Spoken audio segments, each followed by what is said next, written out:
3, 2, 1. Well, look at this prima donna! There, you're ready, Bert.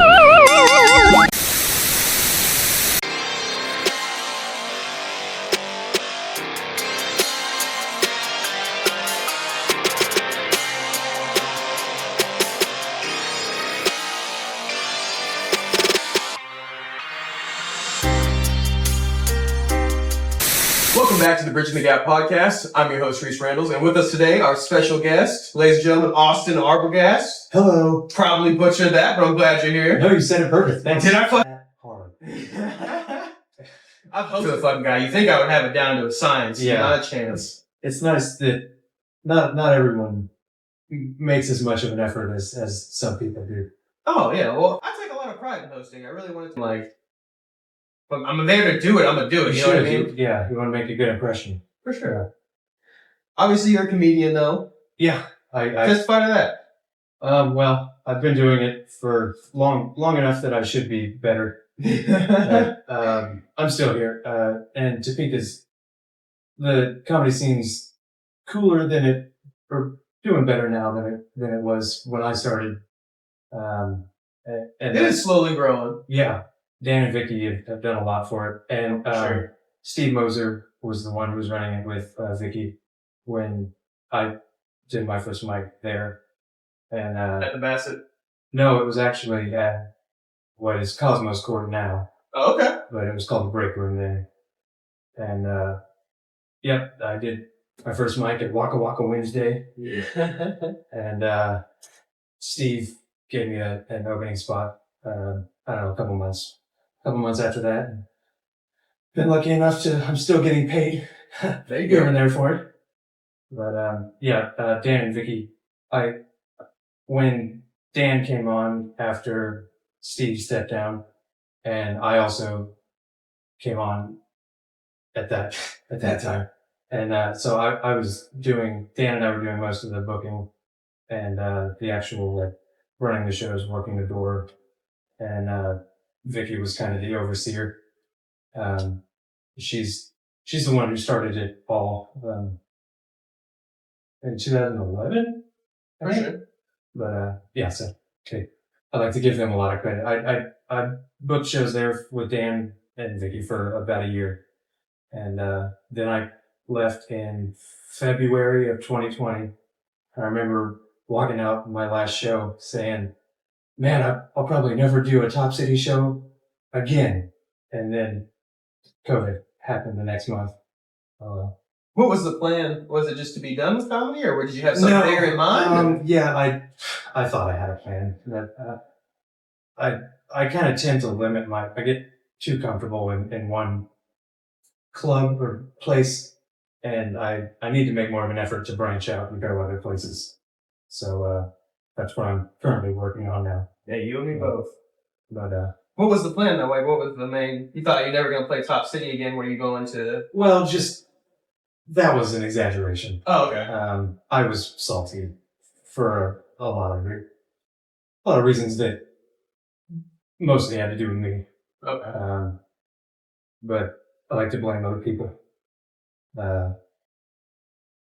Anyway, we talked it out, and so they're giving me a spot, a lot of chances on their stage, and they're gracious enough to book me fairly often. Yeah. Well, they deserve a lot of credit, because in Topeka, they definitely are the comedy scene. There's really not another game in town. They're kind of the only legit thing going. Yeah. And they do make sure to give, even me, like a lot of, any local talent, they make sure to at least give them spots when they can. And they've got a good eye. They bring in national people, and pretty much everyone they bring in does a good. They don't bring people in for no reason. Yeah, I've never seen a dud at Cosmos. No, well, you've seen me once. That was not a fucking dud. I feel like we built off it. I feel like the joke I had after your set was pretty fun. Well, yeah, it was salvageable. But I enjoyed that lineup, man. You've been really hard on yourself, but yeah. maybe. But you are here for a particular reason. Let's just tackle the business side of it first. We got some war machines on the table there. What are those? So I had a dumb idea a couple of years ago when I was sitting out in the smoking area of a government job that I hated. Topeka, I now speak directly to you. You two. Mostly to you. Topeka. August 23rd. Mark it off of your calendars because something probably very stupid is about to happen. I'm excited about it. I think it's going to be fun. So August 23rd, we're doing a new stand-up showcase called Spit and Fire. It's a fucking sick name.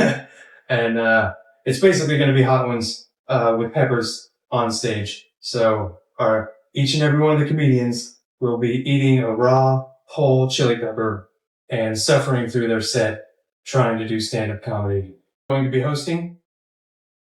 Your lovely host, Reice Randles, is going to be opening up that show. Fuck yeah, baby. Be there, be square. Featuring will be Malik Elamin. And headlining is one of my favorite local guys, Cody Lindenberger. I don't think I've met Cody. I know Malik, kinda. Uh-huh. Fucking hilarious. I think he won a competition through Top City Comedy too. He goes everywhere. He has like Malik on the street. Shout out to that. Yeah, Fuck yeah. I've never seen that, but yeah, here's your fucking invite, Malik. Come on the show, buddy. I want to hear all about that shit. Yeah, I don't know him that well either, but I know he's funny as fuck. It's gonna be a great show. Anytime he enters a competition, it's almost not fair. Oh, for sure. Yeah. So I figured I'm going to have a lot of people to live up to. The bars, I set a high standard for myself for that show. Hell yeah. And I booked a lot of killers. So I'm excired for it. Dude, it's going to be a fun one. So August 23rd, 8 p.m. at Cosmos Court downtown. Doors open at 7, I believe. Doors at 7, show at 8? Yeah. Spit and Fire, baby, August 23rd. Tickets are available at topcitycomedy.com. My wife and I have a little project thing that we call Don't Mean This Comedy. Okay. Because we need a logo to put on a flyer. So we used to do a podcast called We Probably Don't Mean This. And so that's where the name Don't Mean This came from. So we are joining forces with Top City Comedy. They're being gracious enough to allow us to do it at Cosmos Court. For sure. Yeah, tickets at topcitycomedy.com. Okay. Dude, it's going to be a good one. $15 in advance, $20 at the door. I do have a question for you about Malik and Cody. Okay. Are they aware of what we're doing? Like, yeah. Okay, they know? Okay. I made everyone is... See, I'm an asshole, so I just be kind of like not telling people shit. I'm not giving anyone a reason to hate me. There you go. I've already given people plenty of reasons.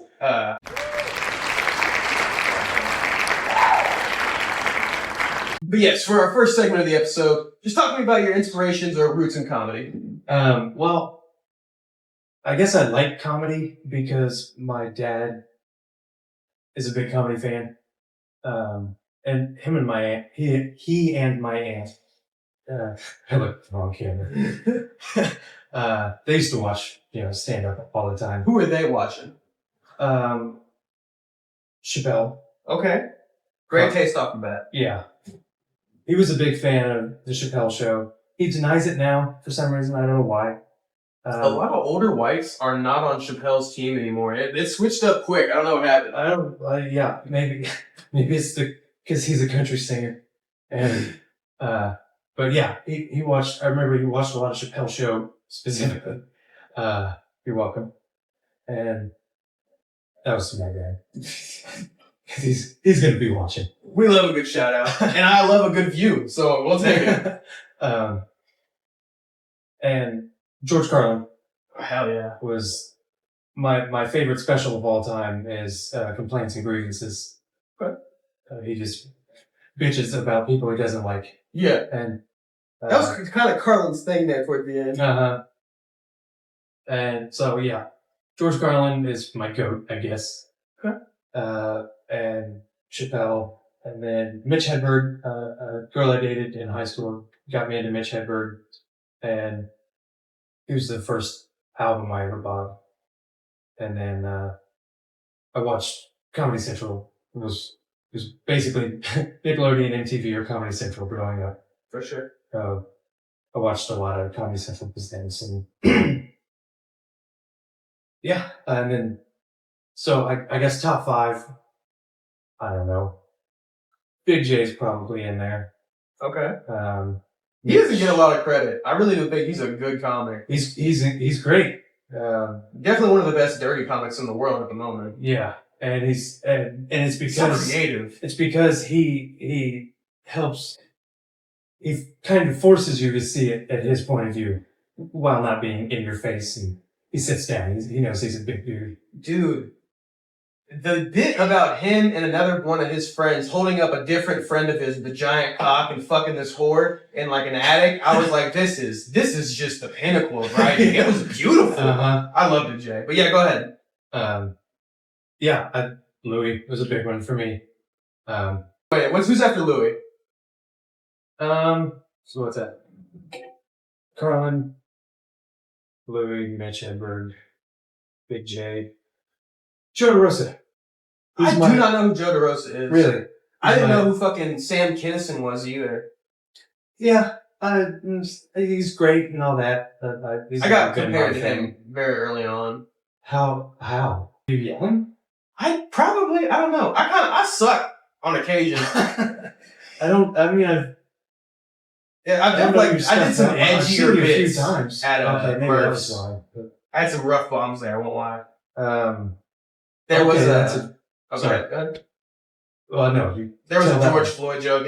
There was... Oh, okay. We were taking some jabs. Well, fair enough. I've definitely taken some chances. What's the biggest swing you've ever taken? Oh, I got my mic turned off in Wichita. If that counts. It was a fucking Scooby-Doo joke. I got canceled for a Scooby-Doo joke. I'm interested now. Oh. Okay. No, you know what? I still don't think I said shit wrong. He was just kind of being a bitch, if we're being real about it. And I still kind of think about wearing his skin sometimes. But that's not the point. Yeah. Have you seen that fucking Velma show?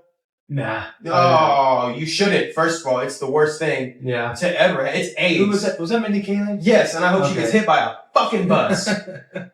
You can do that to a show that doesn't have like a cult following. Like, you could ruin the Mindy Project if you want. You could ruin dads with kids and make it whatever the fuck. Leave Scooby-Doo alone. Yeah. It's disgusting. I don't know. So I had like a whole rant about that show and they cut my mic. Okay. I don't know why they felt the need that shit's being rehashed so many times.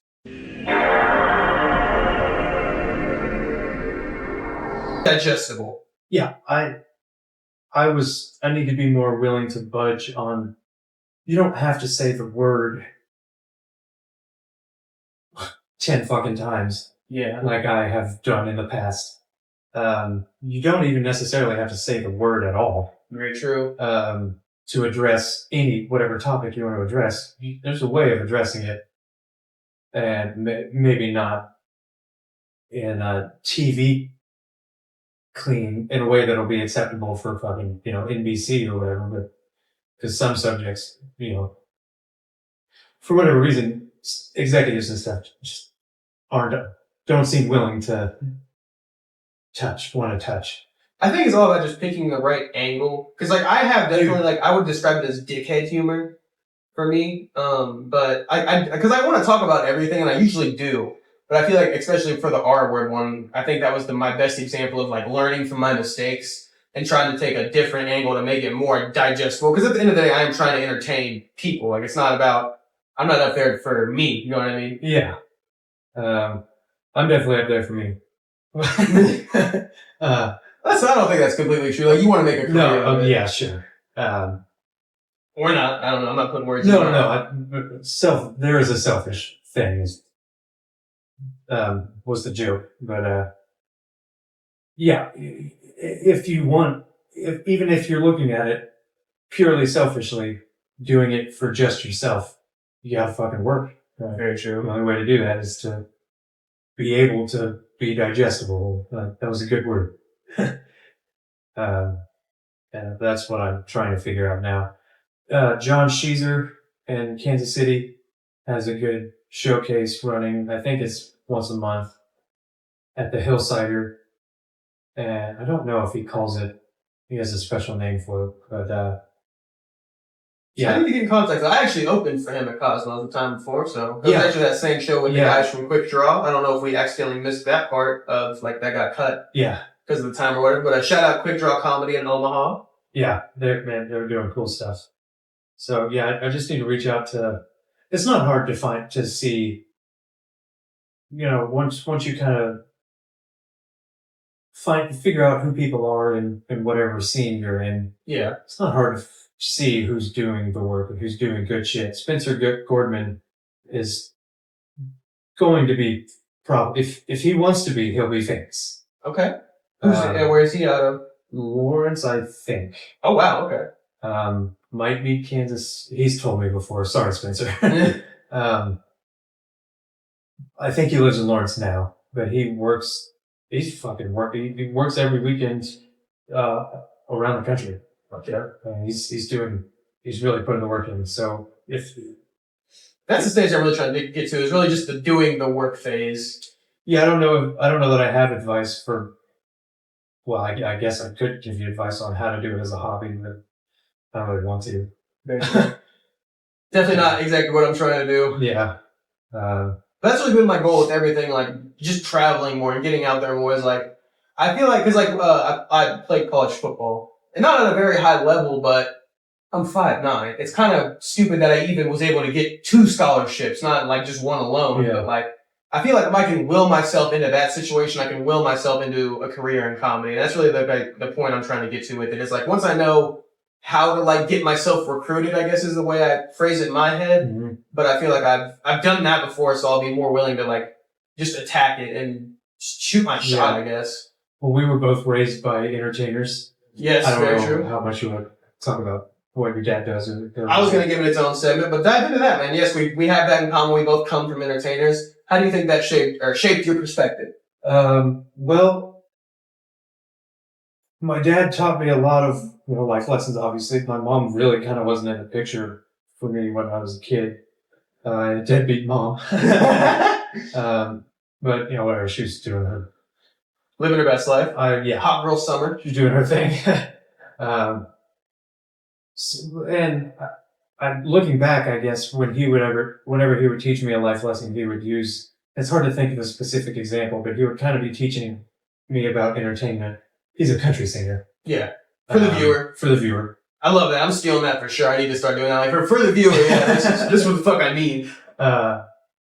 He's been an entertainer my whole life, and I've watched him, helped him set up shows. I still don't know enough about the equipment itself because I was a kid. I kind of didn't care that much at the time. But I always knew I wanted to be a pro wrestler. And so after high school, I went to college and met my wife, but I was in a metal band called Blood of Apathy, and I was the screamer. I was fucking good. Fuck yeah. I don't pat myself on the back ever, but I was fucking good at that. And what took you away from music and into wrestling? Well, wrestling always came first. That was always I just didn't know how to get into that. I didn't know there was a Topeka wrestling scene at all. And there's kind of not. There kind of isn't. It's getting there now. But anyway, music. We won a battle with the bands at Truck Hinge. You know what that is? No. It's like a. I think I've heard of it. It's a music venue outside of city limits where you can do drugs and stuff. And hell yeah, it's a big part. So we did I think it was a weekend long battle with the bands, and we ended up winning. And the prize was like 80 hours of studio time with this guy, and he kind of fucked us over at the time. He's since reached out and apologized. I won't name him because that's kind of you. I don't have a high opinion of him, but since then we've squashed it and it's fine. But after that, we kind of had to stop doing the band because he took the name and he took our identity. He tried to do that shit. He took our MySpace, and so I didn't really do anything until wrestling. That was about 2013. I started going to shows here in town, and I met a dude named Brian Blade. Yes, sir. I do know Brian. He's in Omaha, I think. Lives in I Omaha. thought Brian was in Chicago. Oh, he might be now. I don't know. I don't fucking know. I haven't seen that guy in years. I knew him coming up, though, obviously. Through that scene, you ended up meeting my dad, but... Yeah. And we'll get to that. Yeah, so I went through about 12 years of heavy fucking drink. I was blacked out for basically almost 12 years. And I was just getting going drinking wise as I found a way to get into wrestling. And I thought, I would drink before training sessions, and I figured just because I go, I'll drink and I'll go to sleep and I'll be fine. And I probably wasn't. I wasn't drunk at the time. I never got into ring drunk or anything like that. But I probably wasn't. I didn't know about withdrawals and stuff as much as I do now. And I wasn't cognitively there as much as I could have been. And wrestling wise, it led me to I got dumped on my head in a training session. And luckily I was the one that got dumped. Yeah. And I didn't do it to somebody else, because Shane Sanders and JC Thunder were the ones that trained me. That's such a small world fucking thing, because I know who those guys are exactly. I'm still afraid of JC. Why? Because we never settled on a number money-wise. Oh, okay. for training. So if JC happens to see this, I know I owe you. I'm happy to pay you. No, Thunder's cool, man. I've never fucked with him business-wise, obviously, but I've known him since I was a kid. I'm sure he'll settle up with it. Really? Yeah, dude, I was at his house all the time as a kid. In JC Thunder's fucking basement is where my childhood died. That sounds terrible now that I said it out loud, but what I meant by that... spin on that? What I meant by that is, we would go over there to watch pay-per-views, like WrestleMania. Okay. And that's where I watched Brock Lesnar's bitch-ass pin The Undertaker and ruin my goddamn life. For that. I repressed it so hard, I don't know. How old are you now? 23. 24.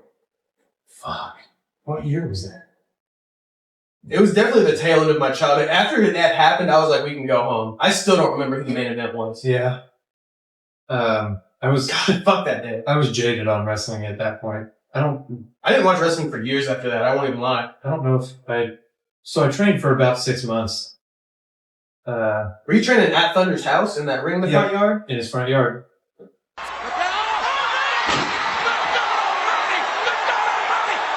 Did your dad ever teach you about, did you ever want to be a wrestler? I mean, as like a kid, just to entertain my dad, yeah. But like, I lived so closely in the world of like indie wrestling. Right. Fuck no, that's not how I want my life to be. That's just alcoholism and divorce. Yeah. No. So I definitely get I want to be a performer aspect from my dad, but I think I just kind of like took it a different, I love like promos and shit talking. And I think that's really like what got me drawn into comedy. But I've always loved comedy and performing but like as a kid, he showed me like I know how to throw a punch, I know how to take a bump, but I've never trained for it. I've never had any desire to actually get in the ring. Like how to communicate and stuff. Yeah. I don't know how all that works, but I know the ins and out of it, but I've never actually been a wrestler. Learning how to communicate and stuff, and how to, squeezing their hands at a certain moment, and making eye contact for big moves and stuff, and learning all that shit was definitely interesting. I never got that in depth with it. I just know about the tie up and talk and everything like that, or duck, or call for a clothesline. Yeah. So definitely not an expert by any means, but I know kind of the ins and outs of the game. Yeah.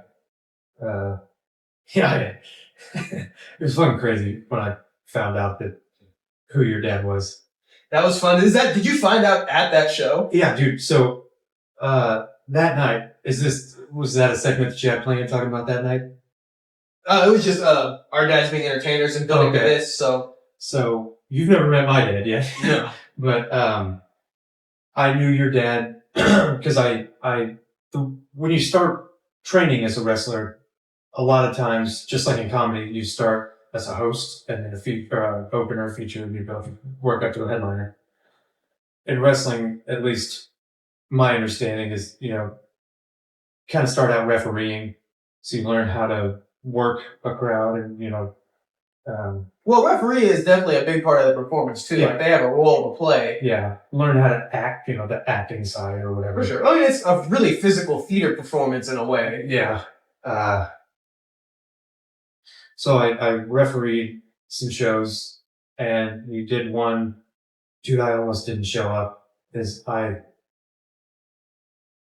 just had I got my head about it, and I was all nervous, and I almost just said fuck it because I slept late. I did sleep through my alarm, and then Shane Sanders was my trainer. He texted me and asked me where the fuck I was, and I got up and I was like, oh, all right, okay. So, but that was at a carnival in Carbondale at a firehouse. Fuck, I was probably there. You might have been. Very much so. And that was, I actually had my one and only match as a wrestler, as a worker or whatever. Because we did 2 shows that day. And in between the first and the second show, I don't know, we were going to talk. The promoter came up, and I guess somebody didn't show up who was supposed to be in the main event. And he said, hey, you're training, right? And Dominic, I forget his last name. Yeah. Dominic was You're talking about for Wham? Yeah. That was done. Whiplash. Whiplash. Yeah. I think Wham was before Whiplash. Okay.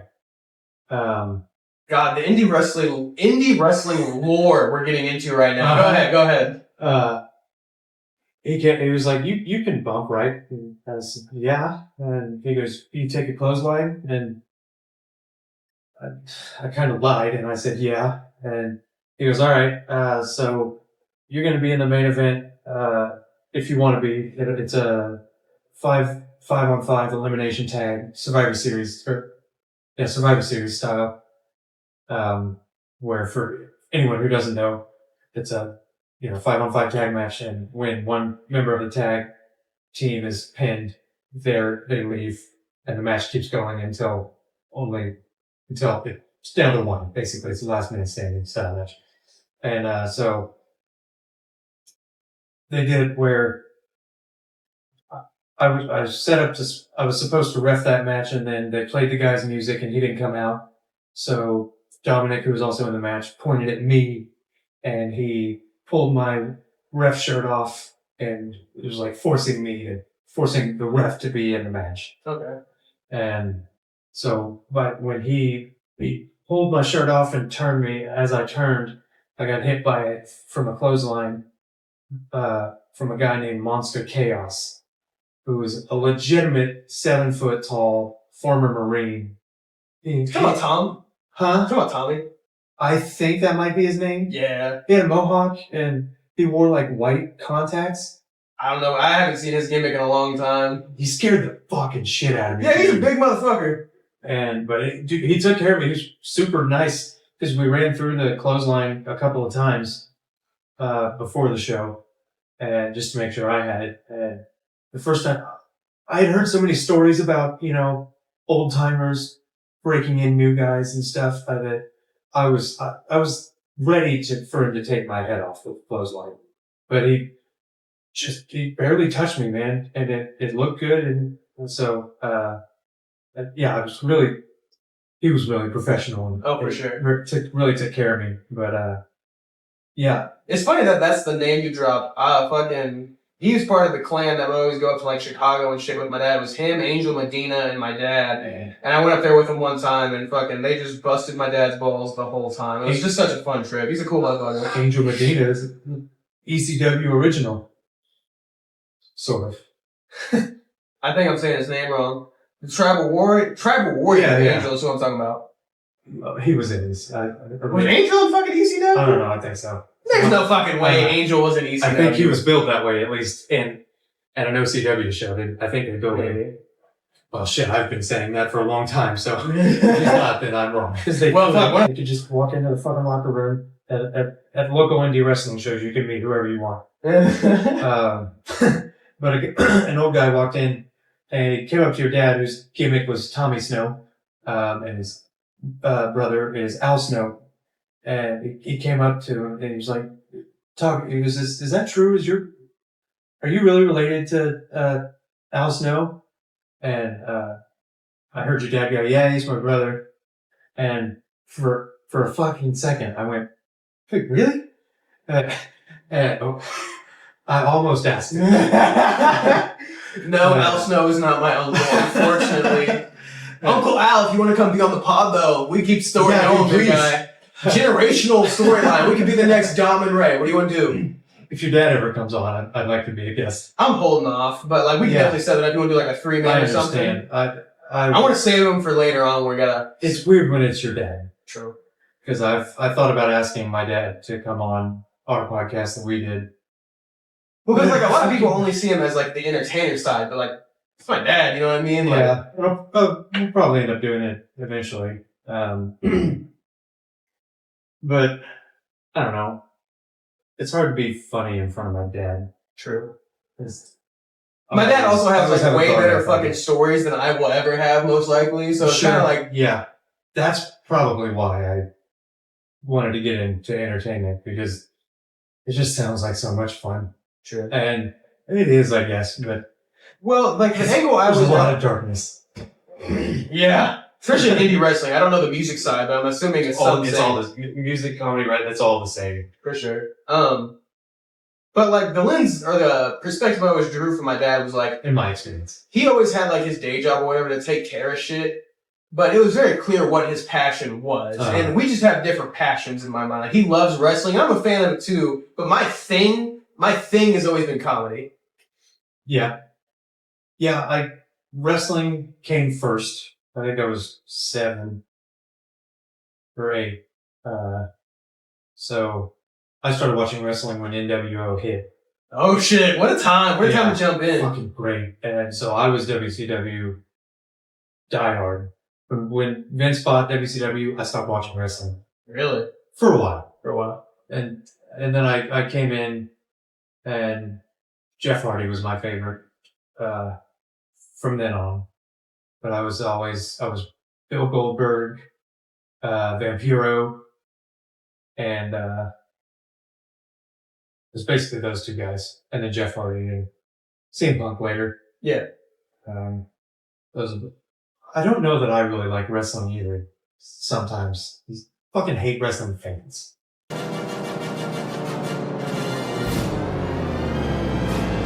Talk to me about movies, though. Obviously, we've done this one before, but give me a top 5 movies. We'll go back and forth. Oh, man. The viewers probably heard mine before, but we can do it again. Yeah, I'm interested in yours. I can't. I have a hard time putting them in an order. I think Jackie Brown's my favorite movie. I think it's my number 1. It's definitely my favorite Tarantino. It's weird. I haven't seen it. I love Tarantino. I haven't seen that one. Anyone who hasn't seen it, I think, should watch it. But Tarantino fans specifically who haven't seen it, definitely need to. The reason I love it so much is because it's not it's not explosions and splash bang gore and all this stuff that Tarantino is typically known for. It's more understated, and Robert Forster I love his character. Pam Grier's fucking a smoke show. She's still hot. She's fucking like in her 60s. She's still hot. But yeah, it's just I don't know. It's Tarantino. I guess he sort of does love stories. Sort of. He kind of mixes that in with well, maybe he doesn't actually. It's hard to think of another example, but it sort of seems like his attempt at kind of a love story. Well, there's definitely like a love subplot in Pulp Fiction. Yeah. There's a lot of subplots. I get them kind of mixed up. So the whole reason I've found myself doing a movie podcast is because I found myself watching, the same dumb fucking Seth Rogen comedies over and over. And I don't really know. I call myself a film fan or whatever, but I don't know any of the classics. So now I'm trying to go back and watch all the movies I should have seen by now. For sure. And a lot of them, I'm finding it's kind of pointless. Like, like Pulp Fiction specifically has been spoofed and parodied so many times that I saw the parodies before I saw the movie. So I've kind of already seen a lot of the major parts of the movie. And I don't know. I guess it's just sort of lost on me. Once I've seen Peter Griffin do it, it's not the same. For sure. So it probably would have been if I saw it at the time. I seen it a little too young, and I have a lot of those. I just remember the GIMP scene had like a weird impact on me. I was like, oh, that's adult life, huh? Yeah, I'm gonna go watch Scooby Doo. Fuck that. You can hit the red button on that if you want. Oh shit. Oh, you don't even think that? Nah. Okay. I'll text her in a second. Sorry about that. No, it's fine. She'll call me kid. Shout out Brienne for short. For sure, I love that. The show. So that Jackie Brown #1. Yeah, that's my number one. I'll parry back with Zombieland's my favorite movie. Is it? Okay, good. So yeah, that's a good one, and that's one of the few examples where horror comedy actually works. True. Horror comedies typically suck ass, I think. I like it better when it's more of like a horror murder mystery. Or not like a murder mystery comedy. Did you Knives Out? Love Knives Out. Yeah, I didn't see the first one, but I just watched Glass Onion maybe a week ago. It's definitely a good one. Great. It was great. Yeah, it's just like Haunted House. Like the first one was good. They got old. Was that Tyler Perry? No, that is Marlon Wayans. Oh, whoops. Wrong black guy. Sorry, viewer. But like that one, Scary Movie was good. The first one, I love scary movies. Then it got old. 3 was my favorite, and ironically, it's the one where Hollywood took over and kind of took it away from the Wayans. What is the Meet the Blacks was just kind of stupid all around. But like you're right though. It is hard to do horror comedy funny. The Blackening though, I really enjoyed The Blackening. I saw part of that at a friend's house, buying weed. Yeah. Those two go hand in hand. Yeah. It's definitely my kind of thing. I like pure horror too though. Like I'm a big Michael Myers fan. Are you? Oh yeah. You know, I love Halloween. I'm Freddy through and through. Okay. And I'm too hard on Halloween because I just want a new goddamn nightmare movie. Fair. Quit sucking Michael off. Well, you could say about Godzilla too, and I love the new Godzilla movies. I actually haven't seen. I've heard good things about the new ones. There's one that's like the Survivor's Guiltmore story. Oh my god. Yeah. Yeah, dude. And they're using like the old movies, like they bring it in, like, and they make it part of the CGI, so it still looks kind of old school, and it's so pleasing. But yeah, Michael Myers, the new ones are good, but like the Rob Zombie was shit after the first one. The first one was good. The new ones, I prefer Rob Zombie to the Danny. The second Rob Zombie movie was such a fucking hot mess. Well, I'm sorry? The Rob Zombie second one?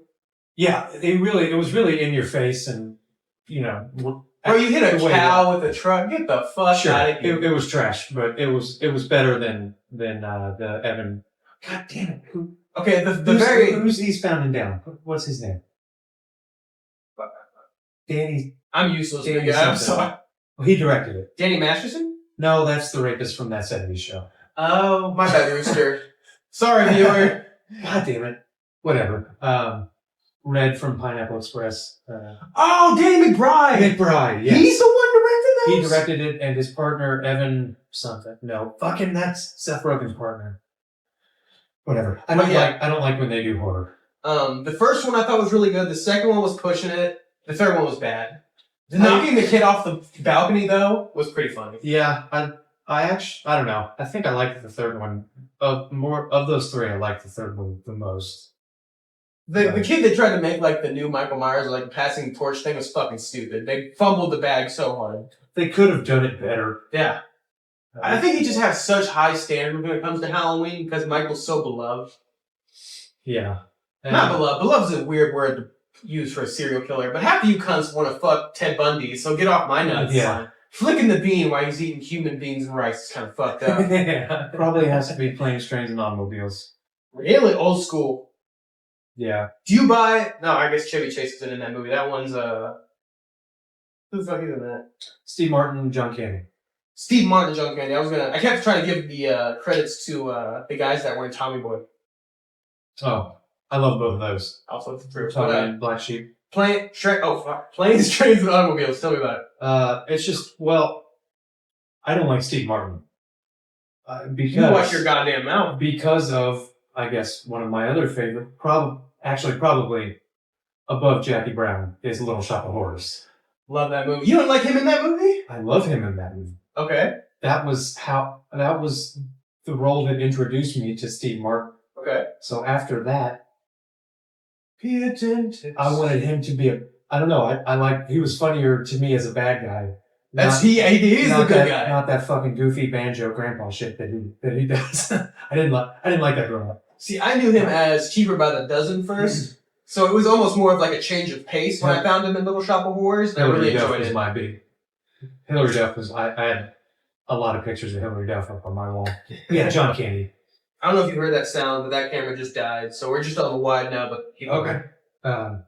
Yeah, John Candy's phenomenal. I actually haven't seen, I need to see more of his movies. I just bought a 3-pack Uncle Buck on it, so you can see that one.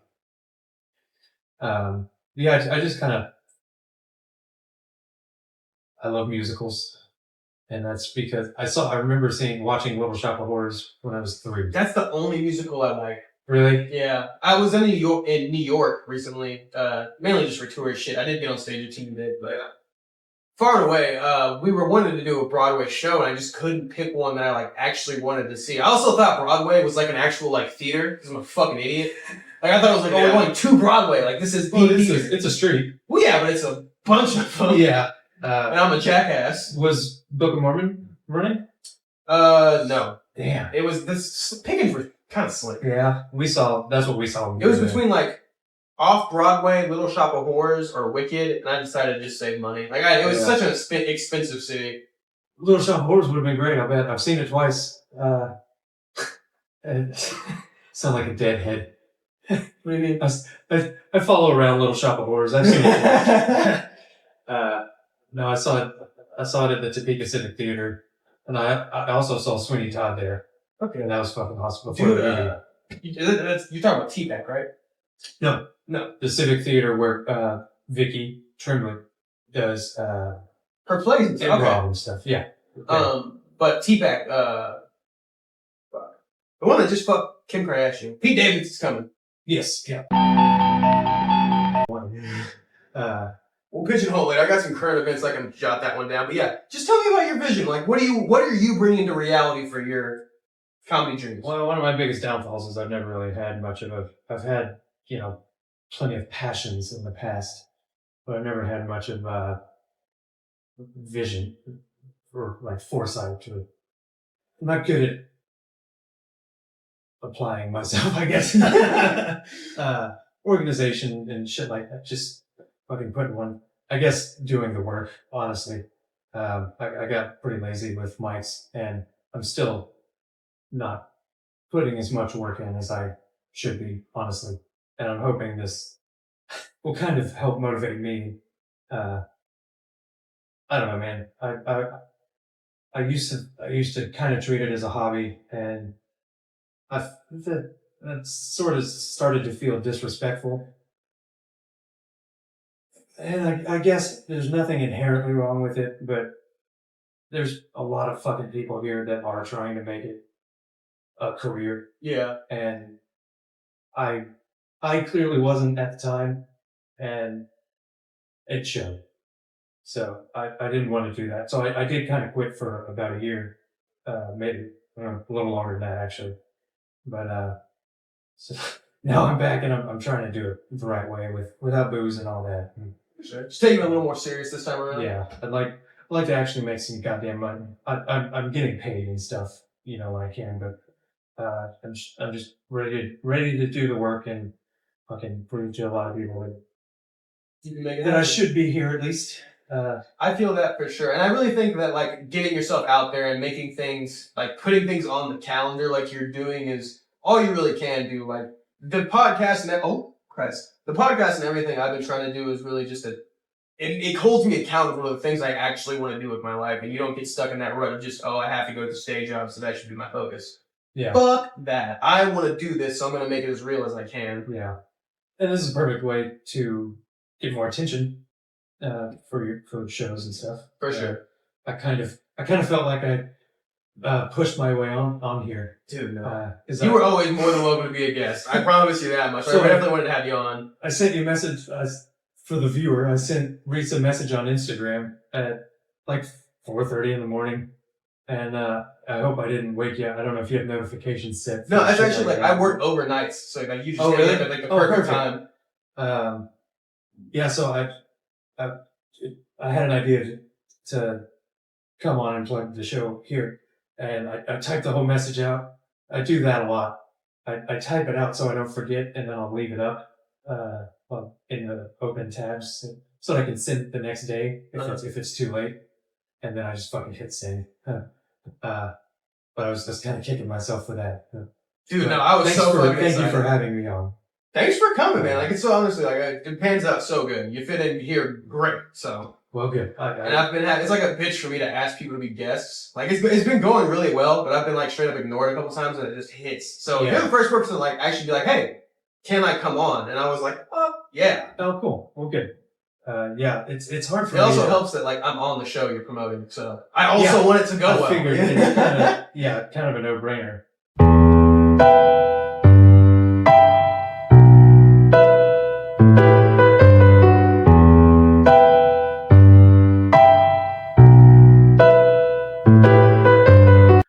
So my name's Austin Arbogast, local comedian and idiot, and I had a stupid idea a couple of years ago to blend hot ones and stand-up comedy. So I'm here to promote Spit and Fire. I don't know if I said that during the podcast. The show is called Spitting Fire because we're going to be literally spitting fire as we tell our jokes. Now, I figured it would be good because it would kind of take us off our game a little bit. Everyone likes to see people eat hot stuff, right? It's kind of like getting kicked in the nuts. Well, not everyone knows how that feels, but everyone knows what it feels like to eat spicy stuff. And we like to see others in pain. I like to torture myself and others. So I figured I'd bring that to the comedy stage. August 23rd, topcitycomedy.com for tickets for Spit and Fire. Reice Randles, Malik Elamin, myself as the host, and Cody Lindenberger is headlining. I guess I should tell a joke. My wife said the funniest thing the other day. I was making breakfast. It is getting there. I was making breakfast because I'm unemployed. And she came running into the room. But as soon as she saw me, she stopped. And she said, "Hey, when I turn 18, will you let me go?" And what do you say to that? I'm Reice Randles and this is Jackass.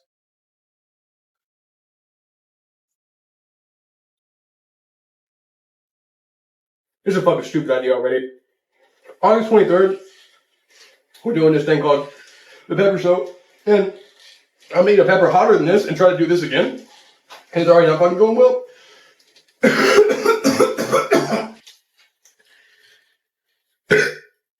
I've been trying to be a better boyfriend recently.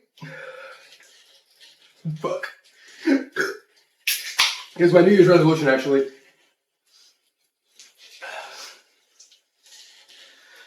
I'm still getting the hang of this whole being a good boyfriend thing, though. So my girlfriend doesn't get to pick the dates, but she does get to come.